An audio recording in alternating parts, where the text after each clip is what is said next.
YouTube has already won the streaming war. I go down this spiral of algorithmic hell, and I'll end up watching a bunch of shit that I didn't know I wanted to watch. Here's a question for you both. This is amazing. Are creators the new networks? Welcome to Take It Personal. On topic, 3 friends, maximum honesty. On today's episode, we're making a very simple claim. YouTube already won the streaming wars. Don't worry, we'll show our work. We'll talk about our watch habits, the product, how the money is flowing back and forth, and why the shift around YouTube has turned creators into not just individuals, but little mini channels and networks. And most importantly, how YouTube has reordered all of our TV menus. Let's get into it. I don't think a lot of people consider YouTube part of the quote unquote streaming wars, because you always hear Netflix and Paramount and like all these like Disney, like those are the big names that are always bandied about with all the like media and consolidation and stuff like that. Nobody talks about YouTube, but we're going to go through it today. I'm going to make my case and you guys can sit in awe of my research of 5 websites. No, I'm just kidding. It was deeper than that. So here's my whole point is YouTube is so far ahead. It's not even funny. When we'll get into the numbers and stuff in a little bit. Just to really hammer home my point. But Disney, Netflix, Amazon, all these guys, I'm a firm believer that they're really just fighting for what TV is going to become. So like cable TV is dwindling for a variety of reasons. It's not just the fact that people are like cutting cords. I think that overall viewership is going away. Then you've got Twitch, Instagram, TikTok, all of them are fighting for a share of your attention, which was relatively new territory. Like Facebook figured out how to steal your attention, and that's a new way to monetize human brains, which is real fun. Whole nother topic. And YouTube, to me, has effectively already won both because they have so much attention. They have this like user-generated content world, and then they also have instant inroads like Jamie, you're talking about NFL Sunday Ticket. You got it on YouTube. There is YouTube TV, so you can get your traditional watching there. But it's like iTunes back in the day. You can get movies. You can get music there. You can get all of these things. It's like a super app for all of media that is just like collapsing all these things. And it just seems like they're playing a game that no one else is even part of. Initial reactions. Podcasts, yes. You can find us on YouTube. Yep. My initial reaction is yes, and I have a bunch of comments to do that. But what you just said kind of frames it into this cool little, not cool little, but this new thing for me, because I do not recognize YouTube as a social media site. I don't recognize it as a cable network streamer, like you said. Because they don't really have their own scripted content. They don't have their own stuff, like in that respect. They do, but I didn't realize that until recently. So I think when people think, oh, we want to watch Bluey with the kids, we go to Disney Plus. We want to watch Alien Earth, we go to Hulu or DirecTV to get the FX situation happening. And then they don't even think about YouTube. And yet, the only place that you can really reliably find music videos is YouTube. And if recording artists were smart, they wouldn't give their shit to Spotify because they can't really monetize Spotify. They would only put their shit on YouTube and make people go to their own channel where their own ads would generate their own money for each time somebody watched or listened to their songs. So, I mean, it could be, and I don't know if it is, I don't know if it's even set up like if there's a YouTube music channel. I mean, it could be much more lucrative for even, music artists. There is YouTube Music. Don't they have a separate app just for music? Yeah, you do. They do. I use it as my default connection when I am in my car in Waze. Nice. So I use Waze. The app I choose is YouTube Music. and then I shuffle on a long drive, and then it plays music that I've watched as videos, but also Bill Simmons clips and Pablo Torre clips. Is it a where I free get my- subscription? Hmm? Is it a free subscription? Are they only I couldn't monetizing tell by... you because I am a premium YouTube subscriber who needs it all. So I don't know what those poors do, but it is so important to me as a service that I have to pay for it that I think YouTube Music comes as a side to YouTube Premium. And I don't even pay for it. Kim pays for it, and then I'm just a profile on her account. But I wouldn't know because it's been that long. And oh God, there's so many things to say about this. Running into people who are on the other side of your YouTube ecosystem.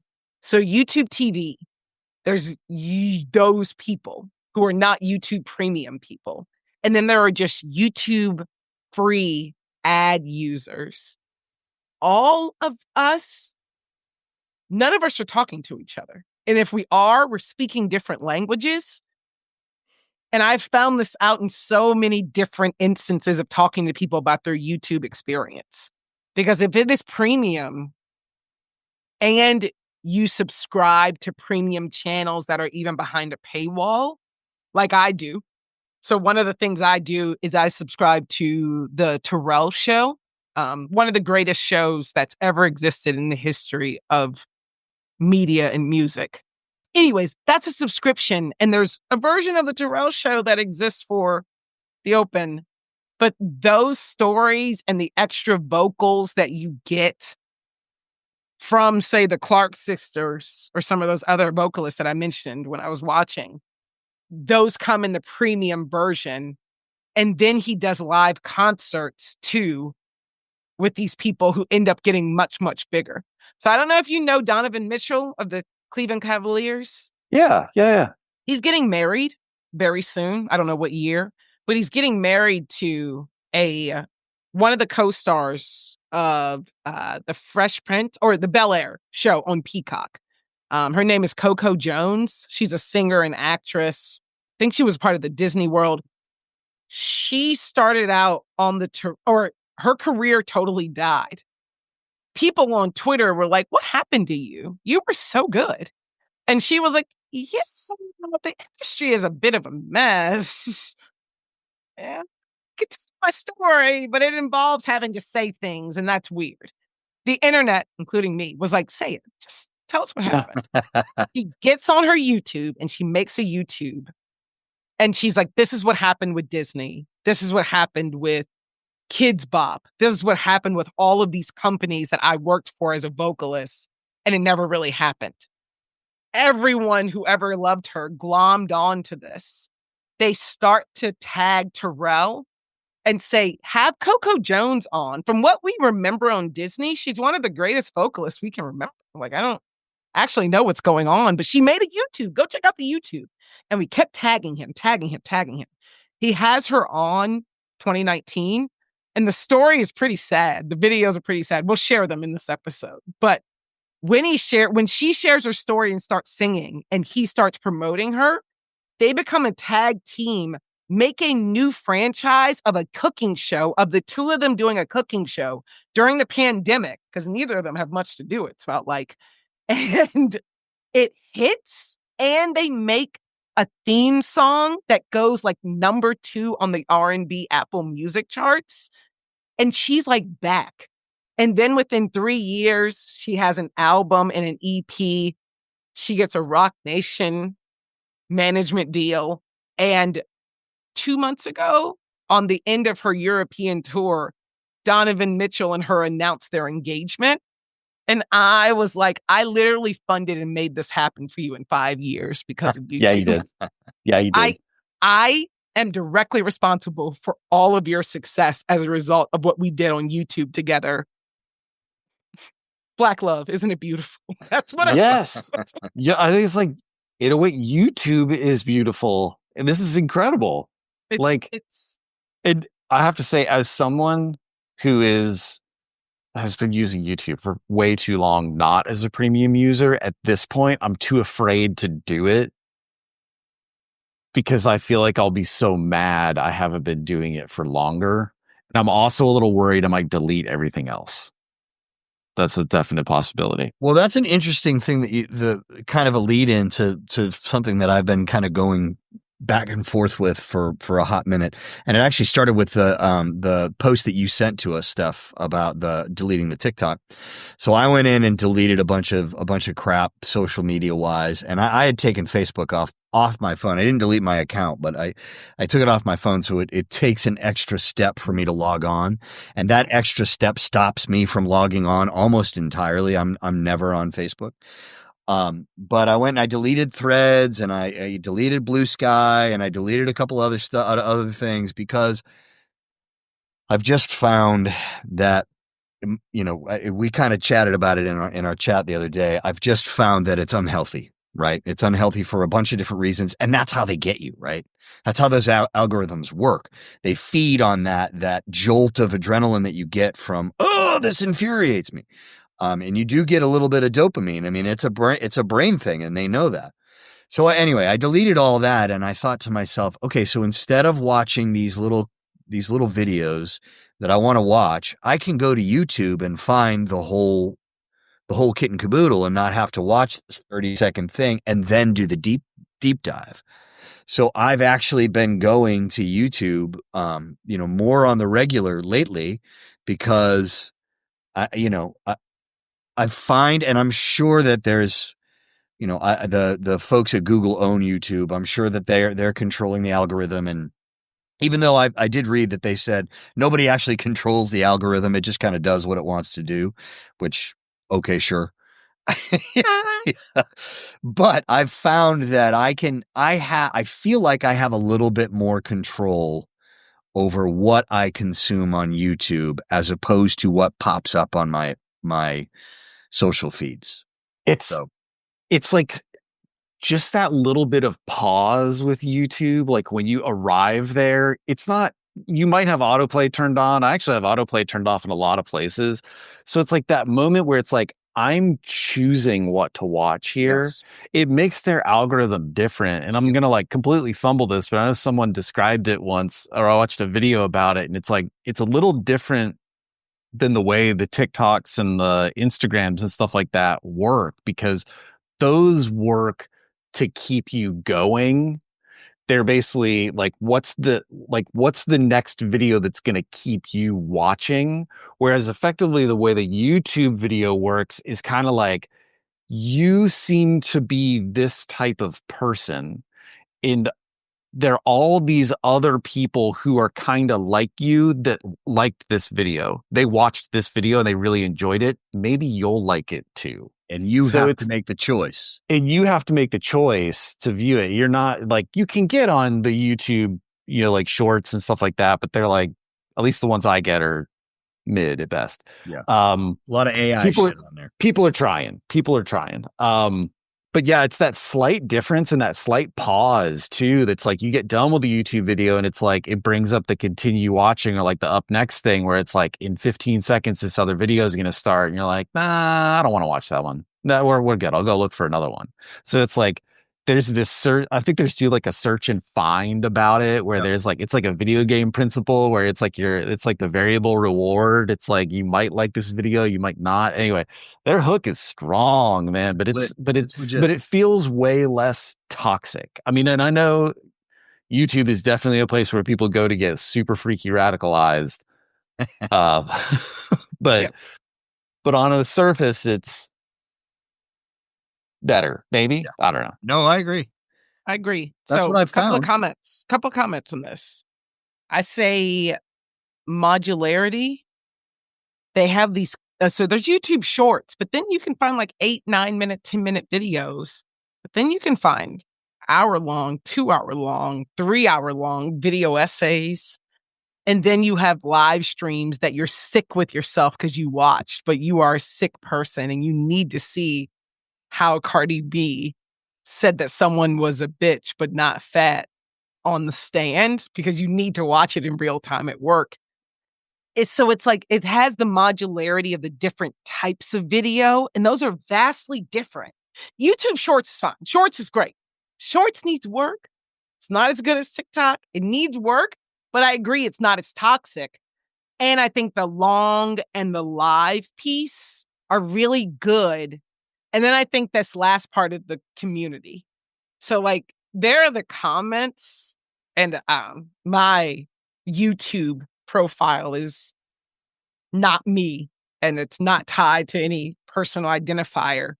But those are some of I'm most proud of the comments that I've gotten on YouTube and the likes I've gotten as a commenter on YouTube.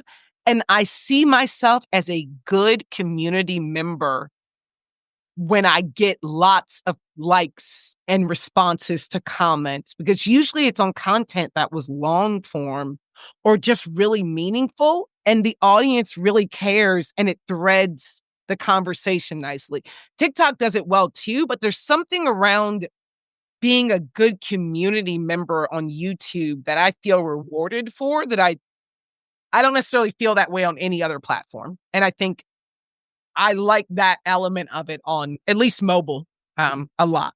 Well, and I don't know how to explain this too. It feels like there's a really solid loop there on YouTube where it's like, as a creator on YouTube, you're getting actually really pretty high quality comments. Like if you go, they're definitely the classic YouTube comments. They've gotten very good at filtering a lot of them and dealing with them. But like you get some of the classics, but you get a lot of people that are very like encouraging, people who have like real, like to your point, like I spent 10 minutes watching your video and I'm going to write a paragraph. Like some of these comments are like a small paper that people have sent back.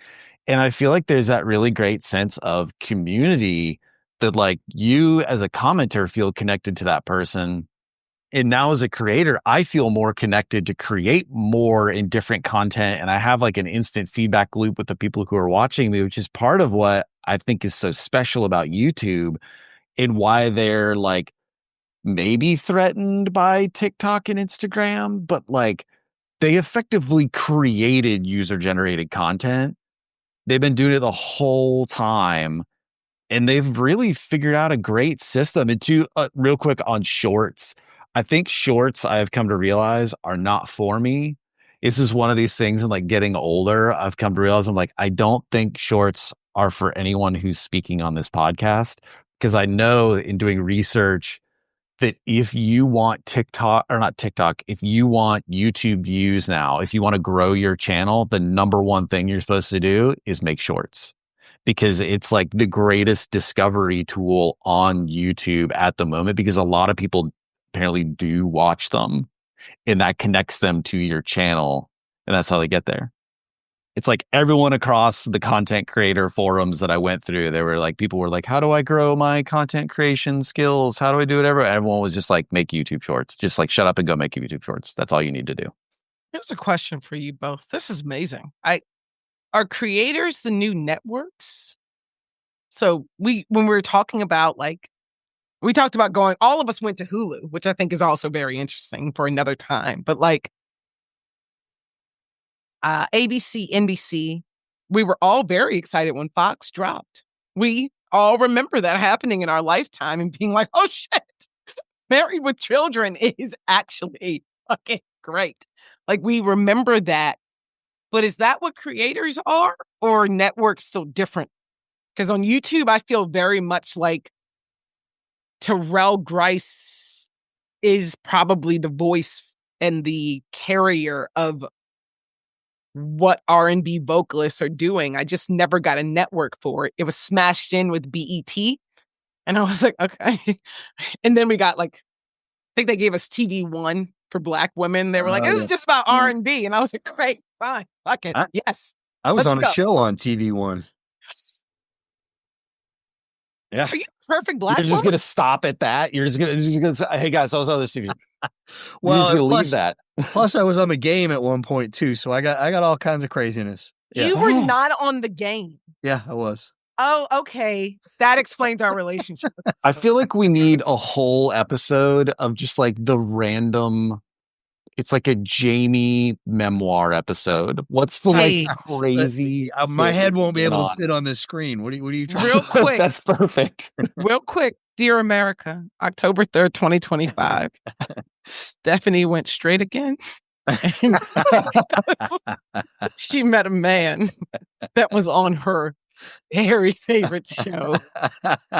What role did you play, Sweet Cheeks? Oh, I played a reporter. I just played a reporter on the. What season? Oh God, it was. Do you know the Mowry sisters? Yeah, I met them. I met them both. Yep, it was She's fun. straight. Yeah, I mean, I didn't get in that depth into quite so deep with them. This is a conservative podcast now, I think. Yeah. You might. I'm Candace Owens. I don't know. I tell you what, they were all everybody on that set. You know, it's funny. You go to different sets and it's a special cast, right? They were great. I'm not kidding. I mean, they were all a lot of times they'll separate or they'll have the bigger people will have their own area, they'll have their own place, and then they'll come out and they'll interact with the rest of us lowly, heathens. But on that set, we were all just hanging out together and chatting. It was great. It was fantastic. Super cash. It was super, super casual. And then they went away and then they came back and they asked me to audition a whole bunch of other times. And I was like, I've already been on y'all's show. And they were like, yeah, we know, but come on back. I am having a full black media meltdown. And I don't know if Will even knows what this white man is saying to me, but you don't even know. I have no idea. He guys. was on the game version 1 and 2. No, just one. Just one. I didn't do the second one is the football one, right? Kimmy, you don't have to talk anymore. Well, hey, listen, man. Hey, yeah, get in here. What's up? Real quick. He is the most attractive man in. Well, now you're just attacking me. I'm sorry. I didn't know he was. Do you know 50 Cent? No, I didn't meet 50. Do you know? Okay, no. Wait, Will, do you know who 50 Cent is? Do I know? Yes, that I do know. That I do know. You should be insulted. Come right? on. Okay, I'm sorry. I love you. I know. I'm sorry. I didn't mean that. You're right. Uh, But 50 Cent, for all that he has done in black media, what he never did was make sisters or the game. And that's what black women say back to each other about 50 Cent. It was like, yeah, we know, we love Power. Power's great. Great. It's not sisters and it's not the game. Yeah. So when someone says that they're a part of that franchise, and then you start to really look up the episodes they were on and realize it was both eras of the show, you get really excited. Okay, everyone should watch that on YouTube clips, and we'll make sure to make this. I know, right? Yeah, I'm sorry. I gotta get this together for myself. That's so funny. We will. I'm so sorry. Wow. I'm sorry. You So, threw me for a loop. I think to answer your question then, Steph, yes. I think YouTube creators are essentially the new networks. And no, I think a good example of it is like any individual can essentially become a network, right? Like Hot Ones is effectively a network, right? I mean, they got bought by BuzzFeed and then like sold off or bought themselves back. And it's like, if you go to their channel, it's like, yes, there is Hot Ones, but they actually have a bunch of shows. Like there's a bunch, and there's some of them that are like, they don't come out every week. They come out every couple months. It's just like and it's like more specialized and they're really cool. And those shows are still getting like, they get good views. I mean, it's not like millions on a lot of them, but it's hundreds of thousands of good. I mean, that's okay money. Like you can produce a pretty good show. And a lot of these shows too are like like effectively like us right here. Like you just pick up a camera, you get yourself a mic, and so long as you've got relatively good production design and you know what to do. Anyway, it's like public TV. Yeah, I don't know if I'm willing to go as far as it's the networks yet. Just because there's a long way to go there. And I think there will always be a segment that will always watch scripted shows like Law and Order, SVU, and you're always going to have Tyler Perry Studios, they're not going to stop making this stuff. It may change how you consume it, but the big networks I don't think are going to really go anywhere because they have some anchor things that are going to be there. And every now and again, you'll get folks to tune in. The big one is sports, live sports. That's the one thing that can't be AI. It can't be replicated. And that's the one that I think YouTube has the most inroads in, and all the streamers are fighting on it. They're fighting all over it because they all want that. They all want that. What's the one that Disney is trying to put together? That's got. There's a group of them that are trying to put them all. I forget which one it's. What it's called? Oh, Venue. Venue, yes, Venue. Without the E, I said Venue for like a month before someone corrected me. I thought it was Voodoo and never was corrected. So, but I don't think they're going to go anywhere. I think what streamers are finding now, and we just had a big thing about this in the acting community. Actors are freaking out because obviously the roles are going in all kinds of different places, and who knows what the industry is going to look like. But it is still really cyclical. For a long time there was miniseries, and then miniseries got gauche and they went away.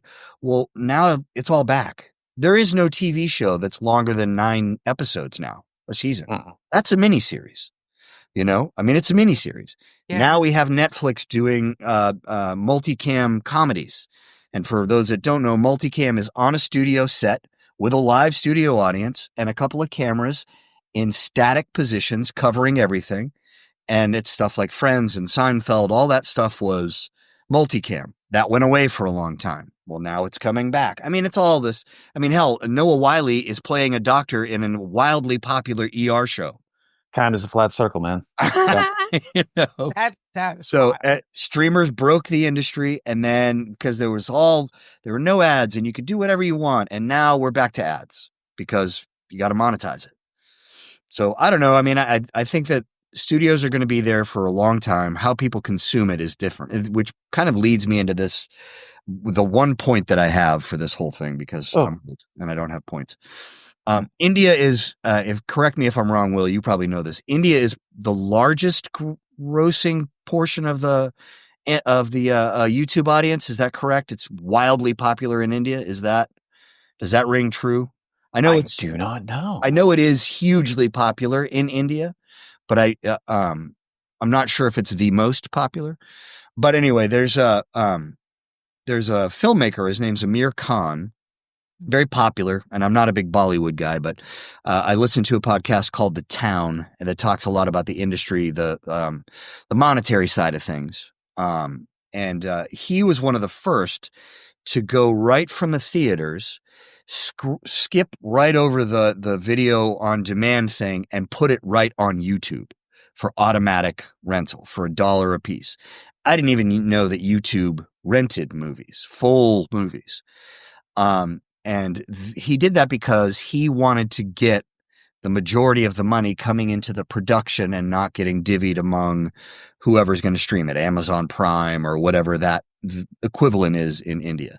And that seems to have worked out really well for him, but he was the first to really do it. That in fact, he balked. Somebody was going to give him $30 million to put his movie on, I think it was Amazon Prime. And he said, no, I'm doing it myself. And according to him, and we haven't seen any statistics about it, but according to him, he's done 10 times better than he would have on Amazon Prime. So I think, there's going to be a lot of change coming in that regard. So, YouTube is a big, big, giant, powerful thing. It really is. So Jamie, you are right. The most active users on YouTube, which by the way, like something like 40% of the internet is a YouTube user. That's wild. And it's like, that's like 30% of the world population is a YouTube user. India has roughly 491 million active users, followed by the US at 253 million. Wow, so it's double. Brazil is 144 million in third. Yeah, so double. You know how Netflix has done well with prestige and like getting, I think, Oscars and prestige awards and like being known for having high quality stuff. Prestige is dessert, right? Like you have it. But I guess YouTube is like my groceries. Like it's like the almond milk that you need every day. It's the coffee. It like covers all of your needs in so many different elements. And then that's the habit.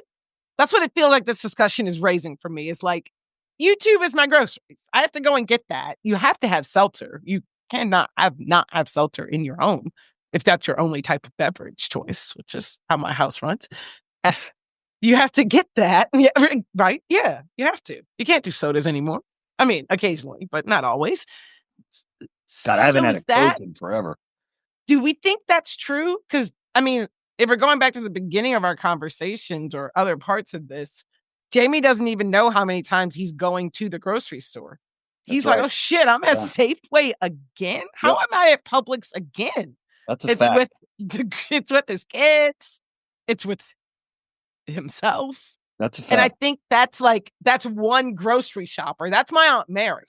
And then there's me who's, then there's like being there all day Sunday and not remembering too. Jamie, you have a Utah memory problem, probably. Well, you But, know like, why though? why? And this is legitimate. And now I'm just thinking about it. I actually use YouTube all the time because in my professional world, I have to find pronunciations. I have to find people saying their own names. So what do I use? I use YouTube. Or I use there's another website that's attached to YouTube called Uglish. And if you type a word into Uglish, and I'm telling you, this is I blew sound engineers' minds when I was recording a couple of audiobooks in studio. I said, all right, go to uglish.com. And they were like, what the fuck is uglish.com? I said, all right, now type this word in.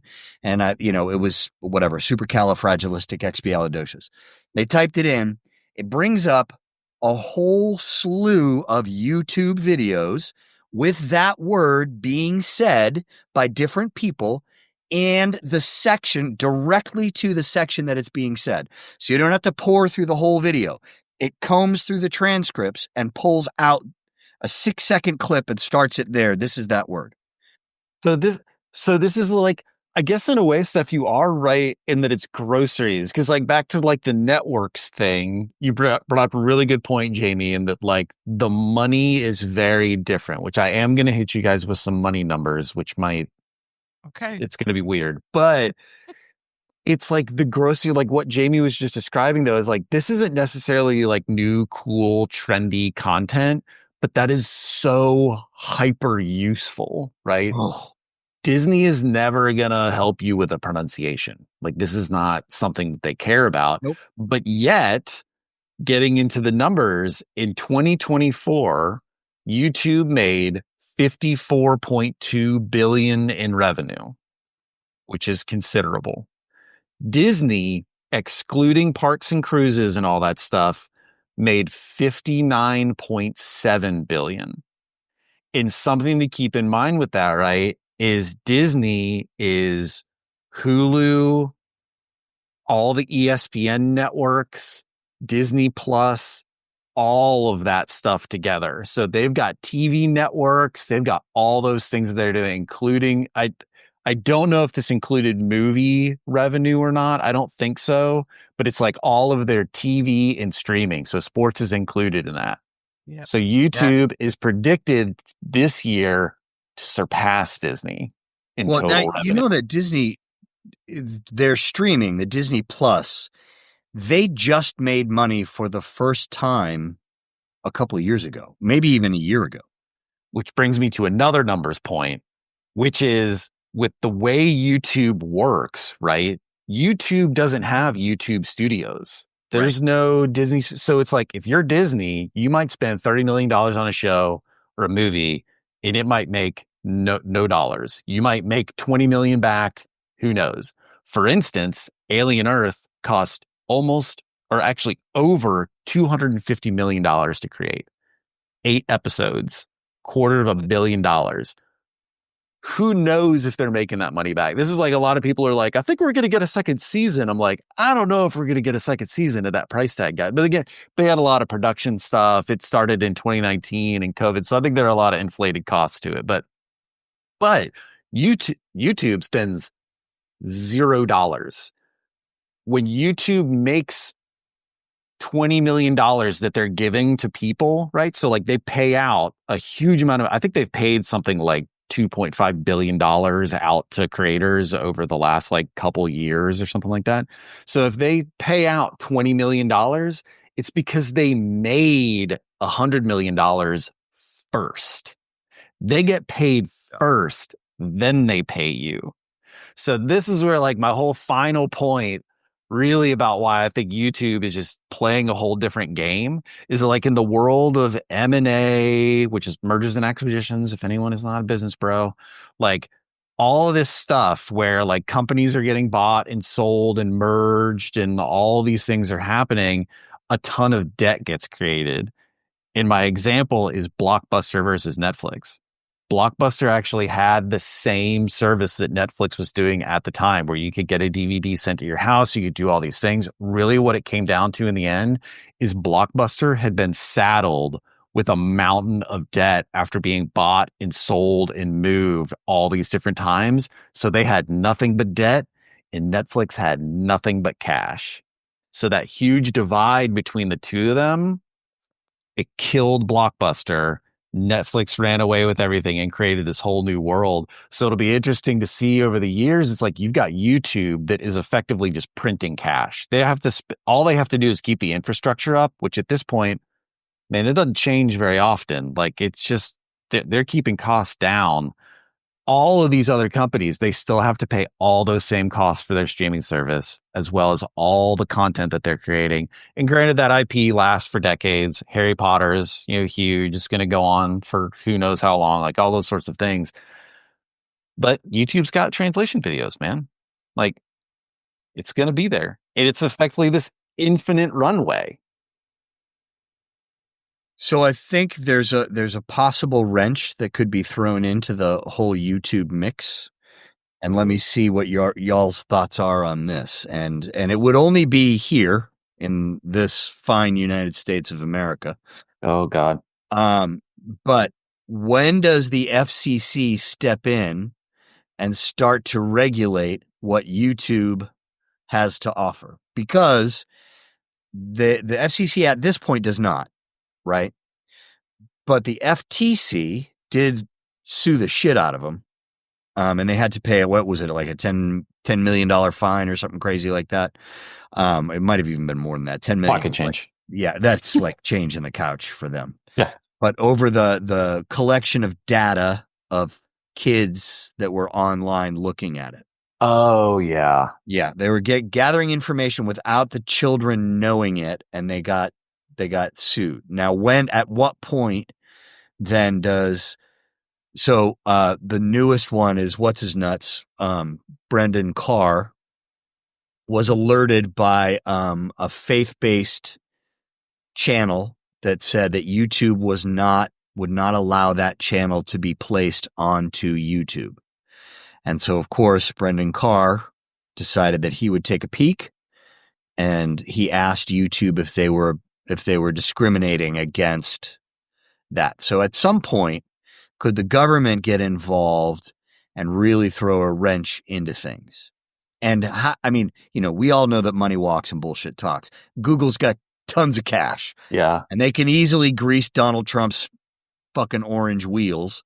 Which I think they did like just last week, didn't they? Probably. Yeah. So, there's all kinds of ways around that. But Brendan Carr does have YouTube is on his radar for whatever that's worth. I think like it's weird. Like I think last week, if you had asked me what was it like Monday of last week or whatever it is when all the Jimmy Kimmel stuff was happening, I'd probably be like, it might be coming really soon. But now the fact that Jimmy Kimmel is just back on air and it's just like, we just had a little like, maybe like one of those little like speed tables where you kind of like go up and you're like, wee, and then you go back down and you're like, okay, we're just driving again. I don't know, man. Like whole, like, it seemed like they were trying to queue up this whole like hate speech. It's like, it has to be illegal and you can't say anything. And like, there'll probably be a version 2 of it, right? Because they usually like test something and then they retool up and they come back with another.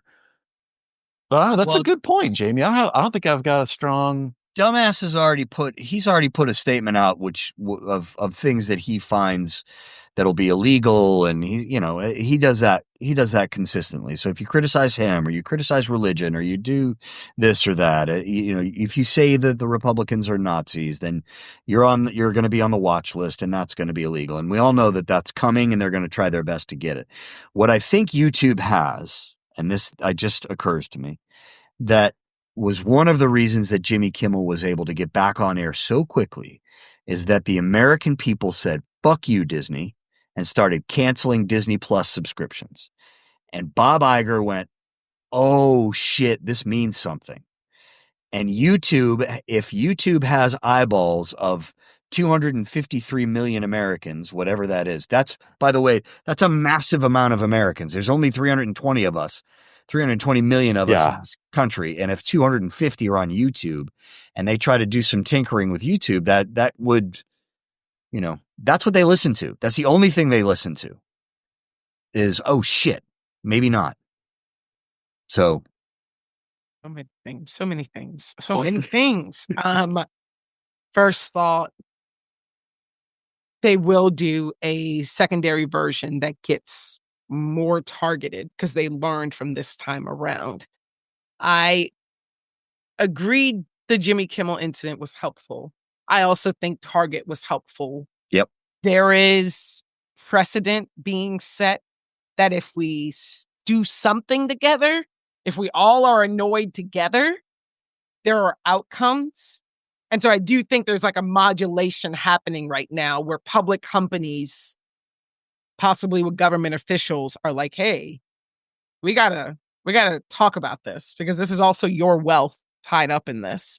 So are we really going to use and lose the company's valuation when your wealth is very much tied up in this? Yep. Do we want to do that? And I think Daddy Iger probably did some of those conversations and was like, we know what the Disney company is, people. Let's slow down here. Yeah. What are we all doing? Do we want to hurt Kimberly D. Kardashian? Like, there are things with Hulu Live and Hulu's thing where I'm like, I've enjoyed the Kardashians under the Bob Iger era because E could not control Kris Jenner. But Bob Iger is like, you cannot fake reality 12 months out of the year, and then we put 28 episodes of TV up. Something has to be modulated, and they've had to change how they promote and do their social media because that show became under a public company with scrutiny and stakeholders and money tied to it. So that's just Hulu under Disney. And I do think anything that involves Kris Jenner can probably be shaped in the way that it needs to be shaped. So Jimmy Kimmel's part of that group and has that type of sway. And I thought it would go that way. I think that Quinta is another person where I was like, I wonder what Quinta Brunson said. Because she didn't say it loudly anywhere. But if there was someone within that like universe that's like, I don't love this, guys. I know she's also very close. So I think powerful people also got involved, which just goes back to the power of like the network. It's funny that Disney is doing this, but Disney's doing this under the guise of ABC and Hulu. So they have both a network and a streaming provider that's seeding that. So yeah, no, I think, and I think the government is confused right now about their levers of control and their levers of pain. Like, I think all that's the probably pain. true too. It feels like all the pain is there. Well, yeah. I feel like they're confused about how to breathe and drink water, but they're not very beside the smart. point. God, this all makes me wonder like how many things we're gonna find out about in like 3 to 4 years that started because of this whole like kerfuffle. Like the number of companies that like, oh, we're like launching this new thing or we're shutting down this other thing. Like literally or like people who are like, yeah, I'm not moving my show today, but when this contract is up, I'm out. That are just sort of like, I'm going to stay quiet. Didn't like this. I'm not going to say anything stupid. And then at the end of my contract, I'm going to leave and get real nasty and real loud. I think that's kind of what has gotten mainstream media in trouble in these last 7 months, is that they're thinking, we just keep our head down, just get through this, and we'll be able to function on the other side of it, because eventually he's going to go away, or this whole attitude is going to go away. And the problem is that they've lost the faith of the American people. The American people are going to YouTube. They're going to podcasts. They're going to social media now instead of ABC Nightly News, instead of Tom Brokaw, instead of CNN, because these fucking people, I didn't see anywhere on mainstream media that the United States government was flying Black Hawk helicopters in Chicago and taking over an entire block. And nowhere on the news was that reported. That's a huge failure. The fact that they won't stand up, and when Donald Trump says something stupid like 300 million Americans got sick from taking Tylenol, and nobody calls them out and says, 300 million Americans is all of us, you fucking moron. No one calls him out. People are sitting here going, what are we doing, guys? What are we doing? So they're trying to duck and cover, and it ain't going to work for them. It ain't going to work for them. Somebody needs to stand up and fucking do it. And YouTube, hey, YouTube's got BBC. It's got Al Jazeera News. It's got all the good ones. If you can share a clip and start the clip at a specific point and share that easily via text or all the other things, that you don't have to stay within the YouTube app to send it, all of those things. Like I'll send Katie something from TikTok and she'll be like, I don't have TikTok. Well, everybody's got YouTube. If you've got a browser, you've got YouTube, right? So if I send her something, if I send the kids a clip from YouTube, they can pull it up, Ella deleted all of her stuff, so she didn't get any of it. That is like a funny little thing that, like, YouTube, they certainly kind of they kind of surface their app to you if you don't have the app, but they will absolutely let you view anything, anywhere, and they don't care. And that's something that's very different from like the Instagrams and the TikToks and the Tweeters and all that stuff, that it's like a lot of those sites you get there and they're just like, no, you can't even watch this. You have to go download the app. Like, you are not allowed to watch this on your mobile phone. You got to go download the app. And I'm like, well, I guess I'm never going to watch it then. That's exactly right. But you are of a certain age, sir, as am I. So I wonder if that has the same impact to those of us that are not of a certain age. Probably not. But I know so many. I think because money. People are broke. Yeah. People don't have money. And like, if there is something that is ad supported, what Netflix showed is that they could finally make revenue and make profit if they put fucking ads on a 15-year-old product. It took a pandemic, a global pandemic, for them to be like, oh, girl, I guess the poor people want to watch our stuff because they're all in the house. And the poors were like, yes. I mean, the poors. They were in that group. And then Netflix is like, oh my God, so sorry we held back. Now we're profitable. Now it's not monopoly money, which is what a lot of people were saying about Netflix before then. All right. Well, I want to hit you guys with a small, fun note at the end here, since we've all clearly proven that YouTube is the best, and they've already won. And I made the best point ever. Is why I want to do a little would you rather that is content themed.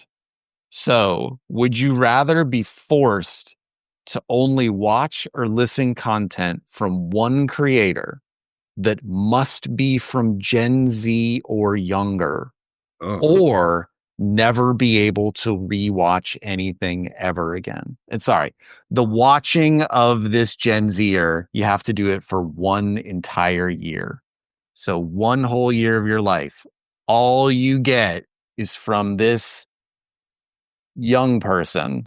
If I watch the Gen Zer, I can rewatch Broad City. After the year. But not within the year. Correct. Not within the year. What's the other option then? You never rewatch anything ever again. It's only new episodes, new whatever from here on out. 25 or younger? Yeah. Is it one thing that I'm never rewatching, or I'm never rewatching The Anything. Office. I'm never rewatching Superstore. I'm never rewatching anything. Wire. Never. If it's been watched by you before, it just goes blank. You can't watch it. Anything. Yeah, okay. The only problem is Steven Universe. And yeah, I think that would kill me. So, You yeah, can't. I think I have to watch. Yeah. But I don't know a Gen Zer. I know 30-year-olds. I think that's kind of the point. What will they say? Okay. I think I'm taking a year off of media if this actually befell me. I think I would pick some person out of a hat. I wouldn't even care. And I'd be like, you know what? I'm not doing this year, watching anything. I would just be like, it's just going to be a quiet year for me. Yep. Can you consume books? Yeah, books. I guess books are fine. Yeah. I mean, yeah. Yeah, a lot of reading. I'm going to do a shit ton of reading this year. Yeah, you'd have to. I mean, you'd have to do that. There's no way you could. I mean, so many reading recommendations. You just need to stop watching Christmas specials? Get the fuck out of here. Charlie Brown Christmas. Hell yeah. Tree. You crazy? If I'm not watching The Grinch, we've already watched The Grinch once this year. Are you kidding Dang, me? son. No, we don't play over here. We're not even past Halloween yet. Speaking of avoiding media, then, you guys boycotting anybody new this week? Any new boycotts? Yeah. Uh-oh. Yeah. I'm going to take a break from Nicki because of her comments. She went too far in her beef with Cardi, and I'm just going to take a break. I know I said wonderful things about Cardi last time we recorded, but in that vein too, Nicki went too far in their Twitter beef, and so I had to. It's not a hard break. It's just when she comes on and shuffle, I have to fast forward right now because she went too far. And that's okay. Sometimes your legends go too far because of things that they do and things that they consume. So I'm going to boycott her. That is so interesting to me that you can do that. Mm-hmm. That really is so interesting to me that you can do that. One thing in my watch history is that one day in a month, I will break down and watch Michael Jackson YouTube videos. And I found it. It was on September 3rd. Oh, gosh, it was like a month ago. I feel the Jones again. But ever since I've watched, I think that Neverland documentary on HBO, whatever. Leaving Neverland. Leaving Neverland. Ever since I watched that, my household took a detox and was like, we got to not do it.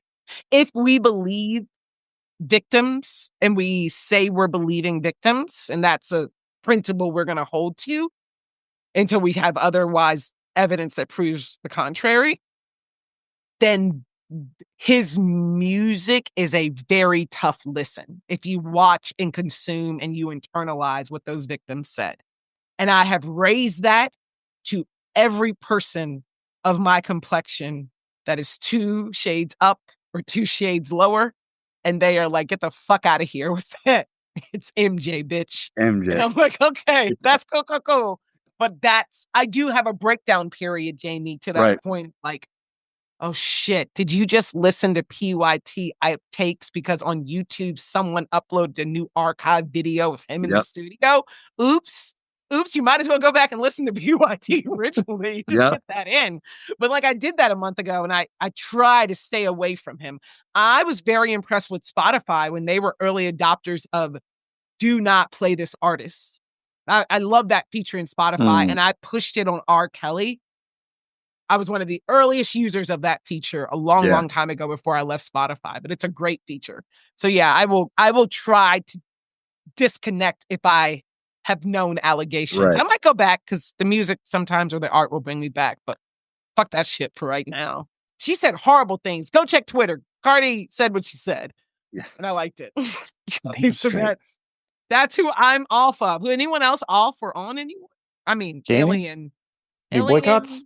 Earth no, shit. I don't have any new boycotts. I mean, I just, it's for me, I mean, aside from the social media stuff that I deleted, aside from that, it's kind of a boycott. Yeah. I mean, it just was getting me too riled up. I just was, I found myself debating with people that don't care. They just want to be debated. They just really don't. I'm not gonna change anybody's opinion. The only people that are going to get anything out of that are either me or, somebody that sees my comment that I know. I always like your it comments because they know me and they go, ha. Yeah. That's the only time it really, and that's just not worth it to me. Yeah. Do you feel better? Yes. 1,000% better. 1,000% better. That- Now it's a matter of finding where do I get my lead into the stories that I want to investigate. YouTube.